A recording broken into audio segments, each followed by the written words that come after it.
Casey May, Andy's granddaughter, has got something she said to me that she would like to say. He loves his grandchildren.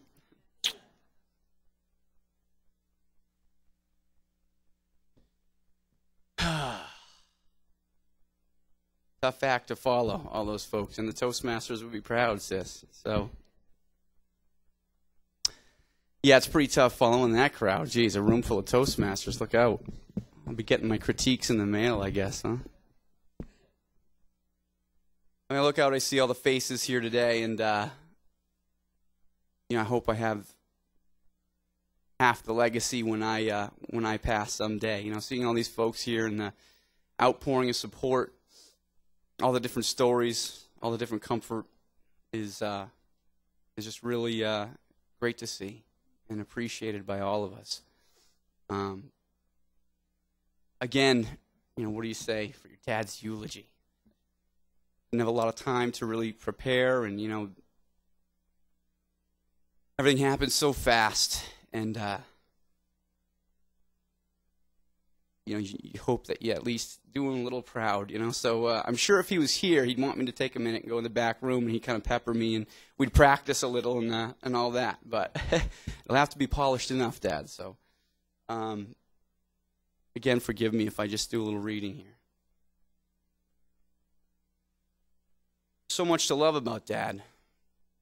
Hearing everyone's stories over the last few days, whether it's family, co-workers, friends, I know it's been a comfort to my mom and myself. I know Dad's a great teacher and mentor and example in my life.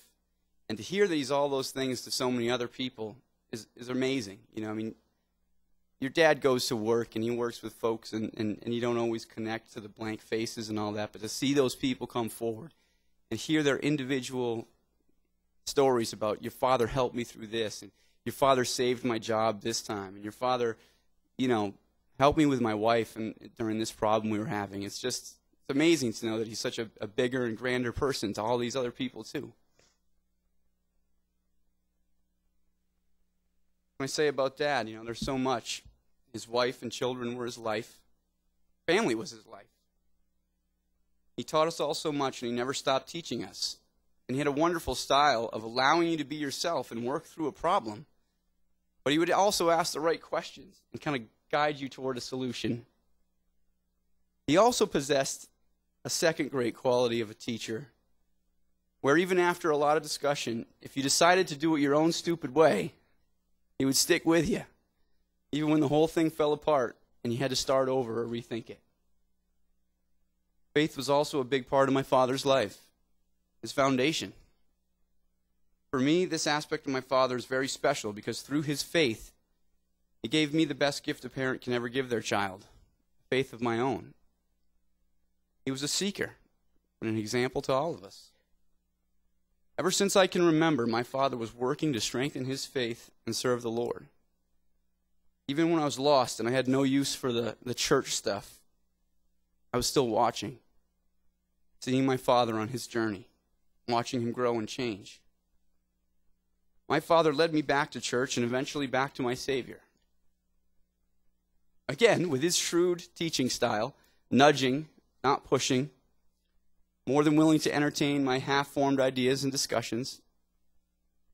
He helped me find salvation, peace of mind, knowing that there's much to do after we leave this place.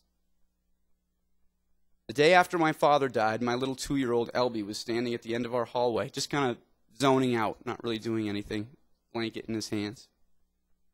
I looked down the hallway, and he looked up, and you could see that moment, that instant, where he saw me looking at him. And his face broke into this huge smile, and he dropped what was in his hands, and he yelled, "Daddy," and ran and leapt into my arms.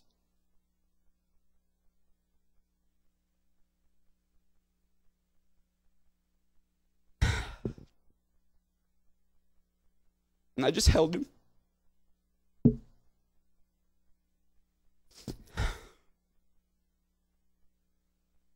I can't help but think, as I talk about my father's faith, that this is what he just got to do.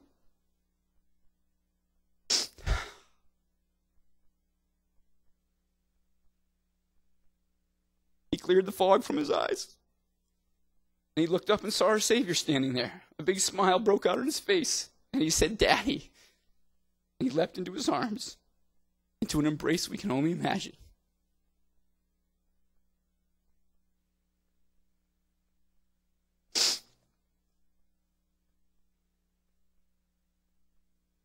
I thought in writing this about my dad, what makes a great man? What is it that makes somebody remembered? We write about great men in our history books. We admire accomplishments that take courage and perseverance. And we'll write about and remember a man who sails around the world or lands on the moon or summits the world's tallest peaks. Those men may be remembered, but I know what truly makes a great man. A great man is a man who watches his sailboat sit in the side yard because instead of repairing the sail or rebuilding the hull, he's sending some kid to soccer camp or buying braces. A great man is a man who puts aside his wants and dreams and instead uses his resources to chart a course for his family. He learns what it is that his children need as individuals, and he makes himself an expert on those subjects. A great man in part forgets himself and braces his shoulders so that his family, his children, will have a strong platform to spring into this world from. A great man gives all of this not because he has to, but because he wouldn't have it any other way. And my father is that great man. I'll think of Dad often as the days go by and turn to weeks and years. I'll never stop thinking about him. Anytime I had a question, I asked Dad. If I wasn't sure of the best way to get from here to there, I asked Dad. He was a wealth of information. We had so many times where I would just say things like, "So, Dad, what's up with fuel cells? How do those work?" Or, "How exactly does my alternator charge my battery?" Or, "If I touch this wire and then grab that, will I fry myself?" I guess we'll all get by. There are a few situations where I know without a doubt my dad will be right there, standing with his arm on my shoulder. One is whenever I make an Italian sausage grinder with just the right amount of provolone, and I ladle out a precise ladle of tomato sauce, heated so it melts the cheese to perfection. I know he's right there whenever I hear the bass line to My Girl. Dum, dum, dum, dum, dum, dum, dum, I'll hear him whenever I borrow a tool or when my kids borrow a tool from me. "I wonder if you'll ever see that again," he'll say.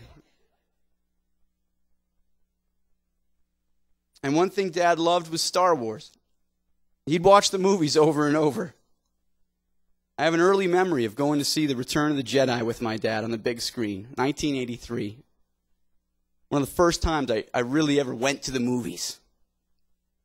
The biggest thing Dad loved about the films was the music. He would sit and just listen to John Williams' score with his headphones on.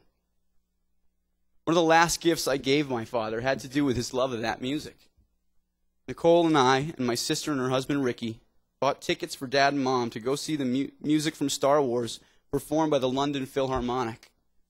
It was set to clips from the movie on a 3-story screen, complete with a laser show and fireworks. He loved that night.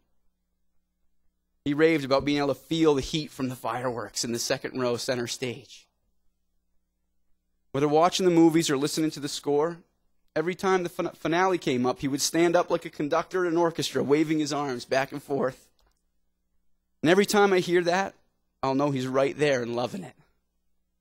So, Dad, we're not leaving you or saying goodbye. We're going to take you forward with us. And I know now for certain that the Force is with you.